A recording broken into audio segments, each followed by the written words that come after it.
दोस्तों नमस्कार, जोहार। चलिए जानते हैं झारखंड सूबा की ताज़ा खबरों को, लेकिन उससे पहले अगर आपने अभी तक इस चैनल को सब्सक्राइब नहीं किया तो सब्सक्राइब कर लें, जिससे कि आपको झारखंड सूबा की ताज़ा खबर रोजाना मिलती रहे। सबसे पहली बड़ी खबर, राज्य के 222 खिलाड़ी 52 प्रशिक्षकों के बीच लगभग 5 करोड़ रुपए की राशि बांटी गई। मुख्यमंत्री हेमंत सोरेन ने Harivansh Rai Tana Bhagat indoor stadium mega sports complex Khelgaon Ranchi में आयोजित खिलाड़ियों एवं प्रशिक्षकों को सम्मान राशि वितरण समारोह को संबोधित करते हुए कहा कि स्टेडियम सजा है। जिस तरह से राज्य के विभिन्न क्षेत्र से पहुंचे खिलाड़ी और प्रशिक्षक मौजूद हैं, जिस उद्देश्य के लिए परिसर और स्टेडियम बना है, आज का यह समारोह इस परिसर और स्टेडियम का वास्तविक शोभा बढ़ा रहा। हेमंत सोरेन ने इस दौरान कहा कि मेरी परिकल्पना है कि इस तरह का आयोजन यहाँ लगातार होता रहे, ताकि इसका संदेश सिर्फ झारखंड ही नहीं पूरी दुनिया में गूंजे। हमारी सरकार इसी परिकल्पना के साथ आगे बढ़ रही है। आने वाले दिनों में देश का कोई भी खेल बिना झारखंड के खिलाड़ियों के पूरा ना हो और हर खेल में हमारे राज्य का भूमिका रहे। बड़े को राज्य के रांची जिले में लाठीचार्ज के बाद आक्रोश में है एचईसी कर्मचारी। बकाया वेतन की मांग के साथ अब लाठीचार्ज करने वाले जवानों को सस्पेंड करने की मांग कर रहे हैं। एचईसी कर्मियों ने एचईसी हेडक्वार्टर रोड को जाम कर रखा है और इस रोड से किसी भी वाहन की प्रवेश की अनुमति नहीं है। यह आक्रोश लाठीचार्ज के बाद देखने को मिल रहा। करीब 19 महीने का वेतन बकाया होने से एचईसी कर्मियों के सब्र का बांध टूट गया है और जब एचईसी कर्मियों ने बकाया वेतन भुगतान की मांग करते हुए निदेशक राजेश कुमार द्विवेदी और निदेशक एसटी सिंह का घेराव किया, जिससे अधिकारी करीब 9 घंटे तक अपने कार्यालय में बंधक बने रहे। बड़ी को राज्य के हजारीबाग जिले में नक्सलियों ने किया 2 करोड़ से ज्यादा का नुकसान। देर रात शिवपुर कठौतिया रेलवे लाइन पर माओवादियों ने किया बड़ा हमला, कई गाड़ियां फूंक दी। नक्सलियों ने हजारीबाग जिले के कड़क मसांडी थाना क्षेत्र के शाहपुर हेसा कुंदर गांव में भारी नुकसान पहुंचाया। और बता दें कि 2 बजे रात में इलाके में 4 वाहन को जला दिया गया। इस हादसे में 2 हाईवा, 1 पेलोडर और 1 पिकअप शामिल है। माओवादी उग्रवादी ने कटक मसांडी थाना क्षेत्र के शिवपुर कठौतिया रेलवे लाइन स्थल पर इस घटना को अंजाम दिया। गाड़ियों में आग लगाने के बाद सभी उग्रवादियों ने घटनास्थल पर 4 राउंड फायरिंग की और फायरिंग करते हुए जंगल की ओर भाग निकले। साथ ही एक और बड़ी खबर की बात करें तो बोकारो में मंडल कारा तेनुघाट से इलाज के लिए सदर अस्पताल बोकारो लाए गए विचाराधीन बंदी सफेदा हुसैन का मोबाइल से बात करते हुए वीडियो वायरल होने के बाद जांच में मामले की पुष्टि होने पर एसपी प्रियदर्शी आलोक ने कार्रवाई करते हुए सुरक्षा में तैनात जवान को निलंबित कर दिया है। मंडल कारा का बंदी सफेदा हुसैन को इलाज के लिए सदर अस्पताल लाया गया था। सदर अस्पताल में इस दौरान बंदी के परिजन पहुंच गए और परिजनों के मोबाइल से बंदी के द्वारा बात करने का मामला सामने आया था, जिसका वीडियो वायरल हो गया था। इसके बाद इस मामले में एसपी ने कार्रवाई की और आरोपी जवान को निलंबित कर दिया है। बड़ी पर झारखंड बीजेपी ने राहुल गांधी के ओबीसी प्रेम को बताया दिखावा। पूछा कि बोर्ड, निगम और आयोग में कितने पिछड़ों को अध्यक्ष बनाया है। बिहार में जातीय गणना के बाद से ही ओबीसी और पिछड़ों की हिस्सेदारी को लेकर राजनीति तेज है। और एक तरफ जहां कांग्रेस ये कह रही कि बीजेपी ने सिर्फ पिछड़ों की हकमारी की है, वहीं बीजेपी का कहना है कि कांग्रेस को पहले अपनी सरकार में देखना चाहिए कि उन्होंने अपने बोर्ड और आयोग में उन्हें कितनी हिस्सेदारी दी है। झारखंड प्रदेश कांग्रेस कमेटी में भी संख्या के हिसाब से कितने पदाधिकारी ओबीसी समाज से बनाए हैं। वहीं राज्य अल्पसंख्यक आयोग के पूर्व अध्यक्ष और वरिष्ठ भाजपा नेता कमाल खान ने कहा कि भारतीय जनता पार्टी ने तो ओबीसी समाज के व्यक्ति को देश का प्रधानमंत्री बनाया, आदिवासी समाज की महिला को देश का राष्ट्रपति बनाया और कांग्रेस को ये भूलना नहीं चाहिए। बड़ी पर पूर्व आईपीएस अधिकारी और भाजपा के वरिष्ठ नेता डॉक्टर अरुण उरांव ने कहा कि झारखंड में अच्छे ब्यूरोक्रेट्स हाशिए पर हैं। मुख्यमंत्री जिले से सचिवालय तक वैसे अफसरों को तरजीह देते हैं जो कि पैसे इकट्ठा करके ऊपर पहुंचाने में माहिर है। राज्य में अच्छे और काम करने वाले अफसरों की कमी नहीं है, लेकिन सरकार की उपेक्षा के कारण कई अफसर सेंट्रल डेपुटेशन पर चले गए हैं। कुछ और अधिकारी सेंट्रल डेपुटेशन पर जाने की तैयारी कर रहे। आरोप लगाया कि राज्य में कई शीर्ष अधिकारी सरकार के इशारे पर गलत काम करते हैं। मुख्यमंत्री ने भ्रष्ट ब्यूरोक्रेट को छूट दे दी है। और अरुण उरांव भाजपा के प्रदेश मुख्यालय में प्रेस कॉन्फ्रेंस कर रहे थे। बल्कि राज्य के घाटशिला में सीएम से मिलवाने के लिए कृषक मित्रों ने विधायक से लगाई गुहार। झारखंड प्रदेश कृषक मित्र महासंघ के द्वारा प्रखंड मुख्यालय घाटशिला के समीप सीएम से मिलवाने को लेकर विधायक प्रतिनिधि जगदीश भगत को ज्ञापन सौंपा गया और मांग की गई कि झारखंड सरकार के घोषणा पत्र के मुताबिक कृषक मित्रों को सम्मानजनक मानदेय देने की घोषणा सरकार ने की थी, लेकिन 4 वर्ष बीतने के बाद भी आश्वासन देने का कार्य किया जा रहा। इसके कारण कृषक मित्रों का सब्र का बांध टूट रहा। इस मांग को लेकर पूरे प्रदेश में कृषक मित्र हड़ताल पर हैं। विधायक से आग्रह किया गया है कि कृषक मित्र कृषि, पशुपालन एवं सहकारिता के सभी कार्य करते हैं, इसके बावजूद सम्मानजनक मानदेय नहीं मिल रहा है और न ही हमारी मांगों पर विचार किया जा रहा। बड़ी खबर झारखंड के विभिन्न विभागों में सरकारी नौकरी का मौका, 20 अक्टूबर से शुरू होंगे आवेदन। बता दें कि झारखंड में इंटरमीडिएट स्तर के संयुक्त प्रतियोगिता परीक्षा 2023 के लिए नोटिफिकेशन जारी करके नियमित भर्ती का ऐलान किया गया है और जो भी उम्मीदवार इस भर्ती में शामिल होना चाहते हैं वो 20 अक्टूबर 2023 से ऑनलाइन माध्यम से आवेदन प्रक्रिया में भाग ले पाएंगे। एप्लीकेशन फॉर्म भरने की अंतिम तिथि 19 नवंबर 2023 निर्धारित किया गया है। अभ्यर्थी इस भर्ती में भाग लेने से पहले झारखंड कर्मचारी चयन आयोग की ओर से तय की गई योग्यता एवं मापदंड की जानकारी अवश्य प्राप्त कर लें। बड़ी खबर झारखंड में जाति गणना को लेकर लगातार बयानबाजी जारी है।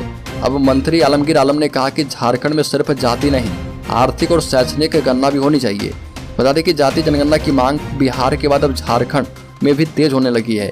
स्वास्थ्य मंत्री बन्ना गुप्ता के बाद ग्रामीण विकास मंत्री आलमगीर आलम ने कहा कि राज्य में जाति गणना की पैरवी की है और मंत्री का कहना है कि झारखंड में जाति गणना होनी चाहिए और इसे कराया जाएगा। मंत्री आलमगीर आलम ने कहा कि जाति जनगणना के साथ शैक्षणिक आर्थिक गणना भी होनी चाहिए, जिससे ये समझ में आए कि नौकरी पेशा में कितने लोग हैं, उनकी स्थिति क्या है। मंत्री ने जिला समाज कल्याण विभाग के जागरूकता रथ कार्यक्रम में शामिल होने के दौरान ये बातें कही। बड़ी खबर त्योहारों को लेकर राज्य में अलर्ट, झारखंड पुलिस इलाकों में बढ़ी है चौकसी। झारखंड पुलिस मुख्यालय में डीजीपी अजय कुमार सिंह ने सभी zonal IG, range DIG, SP के साथ वीडियो कॉन्फ्रेंसिंग के जरिए बैठक की। आगामी त्योहार के अवसर पर की जाने वाली प्रशासनिक तैयारियों को लेकर बैठक बुलाई गई। इसी मुद्दे पर गृह सचिव अविनाश कुमार एवं शुक्रवार को मुख्यमंत्री हेमंत सोरेन राज्य के पुलिस प्रशासन के आला अधिकारी के साथ बैठक करेंगे और डीजीपी ने अधिकारी को संवेदनशील पूजा पंडालों में सीसीटीवी कैमरे से असामाजिक तत्वों पर नजर रखने एवं भड़काऊ पोस्ट आदि से संबंधित मामले में इंटरनेट मीडिया की निगरानी करने का आदेश दिया है। बैठक में डीजीपी ने जिलावार विधि व्यवस्था बनाने की दिशा में अब तक की गई कार्रवाई की जानकारी ली है और शांति समिति की बैठक करने, सांप्रदायिक सद्भाव में खलल डालने वाले असामाजिक तत्वों की पहचान एवं उनके विरुद्ध कार्रवाई करने का आदेश दिया है। बड़ी खबर झारखंड हाईकोर्ट ने मुख्यमंत्री हेमंत सोरेन और रिश्तेदारों के नाम पर लीज आवंटन मामले में राज्य सरकार से मांगा है जवाब। मुख्यमंत्री हेमंत सोरेन और उनके रिश्तेदार के नाम पर माइनिंग लीज अलॉट करने के मामले की जांच के लिए दायर पीआईएल पर झारखंड हाईकोर्ट में सुनवाई हुई और मुख्यमंत्री हेमंत सोरेन की ओर से सुप्रीम कोर्ट के वरीय अधिवक्ता कपिल सिब्बल ऑनलाइन मोड से जुड़े और कहा कि सुप्रीम कोर्ट में ऐसी याचिका खारिज हो चुकी है, इसलिए यह केस सुनवाई योग्य नहीं है। चीफ जस्टिस संजय कुमार मिश्र की अध्यक्षता वाली खंडपीठ में हुई और सुनवाई के दौरान कपिल सिब्बल ने कहा कि इस तरह के समान मामले में शिवशंकर शर्मा एवं अन्य की जनहित याचिका में मुख्यमंत्री हेमंत सोरेन एवं अन्य के खिलाफ झारखंड हाईकोर्ट के खंडपीठ द्वारा पारित आदेश को पूर्व में सुप्रीम कोर्ट ने निरस्त कर दिया है और इस याचिका में पुनः उसी बात को उठाया जाना उचित नहीं है और इस पर प्रार्थी की ओर से पेश की गई दलील में बताया गया कि यह केस शिवशंकर शर्मा की निरस्त हुई याचिका से अलग है। बड़ी खबर झारखंड की युवती इजरायल में फंस गई है। इकलौती संतान के लिए माता पिता लगा रहे गुहार। इजरायल और हमास के बीच युद्ध चल रहा और इजरायल में कई भारतीय फंसे हैं। झारखंड की युवती भी वहां फंसी है। रांची के रातू रोड की रहने वाली विनीता घोष के परिजन सरकार से मदद की गुहार लगा रहे। इजरायल और हमास के बीच युद्ध चल रहा और इस भीषण युद्ध में रांची के रातू रोड की रहने वाली विनीता घोष भी इजरायल में फंस गई है। विनीता के पिता प्रोफेसर विश्वजीत घोष ने बताया कि उनकी बेटी से फोन पर लगातार बातचीत हो रही है, लेकिन वह काफी दहशत में है। विनीता की मां को समझाया जा रहा कि केंद्र सरकार सभी भारतीयों को इजरायल से सुरक्षित निकालने के लिए मिशन मोड पर काम कर रही है, लेकिन मां का दिल है कि मान ही नहीं रहा। विनीता की मां दिन रात बेटी की चिंता में परेशान है और लगातार रोई जा रही है। हालांकि विनीता के पिता प्रोफेसर विश्वजीत घोष को केंद्र सरकार पर पूरा भरोसा है। बड़ी मुख्यमंत्री हेमंत सोरेन ने राज्य के खिलाड़ियों को किया सम्मानित। कहा कि खिलाड़ी सिर्फ खेलते रहें, आपके भविष्य की चिंता सरकार करेगी। राज्य में खेल और खिलाड़ियों को प्रोत्साहित करने के उद्देश्य से पहली बार मुख्यमंत्री हेमंत सोरेन ने राष्ट्रीय और अंतर्राष्ट्रीय स्तर की खेल प्रतियोगिताओं में उत्कृष्ट प्रदर्शन करने वाले खिलाड़ियों और प्रशिक्षकों को सम्मानित किया और उन्हें सम्मान राशि दी। खेलगांव स्थित हरिवंश टाना भगत इंडोर स्टेडियम में आयोजित कार्यक्रम में मुख्यमंत्री हेमंत सोरेन ने संबोधित करते हुए कहा कि ऐसे आयोजन से खेलगांव के माध्यम से दुनिया भर में संदेश जाएगा कि झारखंड में हुनर की कद्र होती है और सरकार इन्हें तराशने का काम करेगी।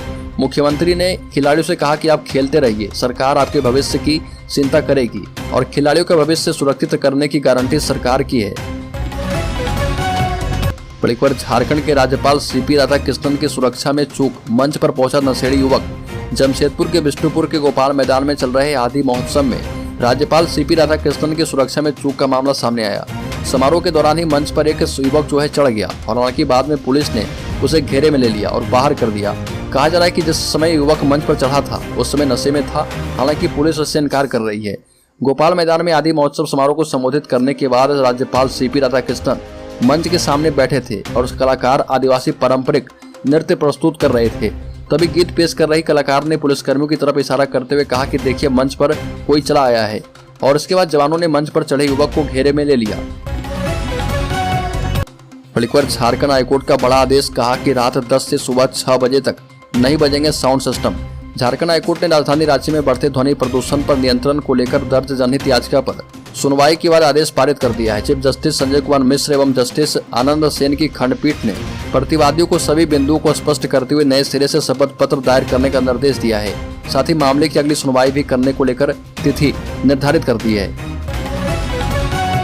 बलिकवर झारखंड मुक्ति मोर्चा ने बाबूलाल के द्वारा हेमंत सरकार को अपदस्थ करके राज्य में राष्ट्रपति शासन लगाए जाने को लेकर राज्यपाल को लिखे पत्र पर कड़ी प्रतिक्रिया दी।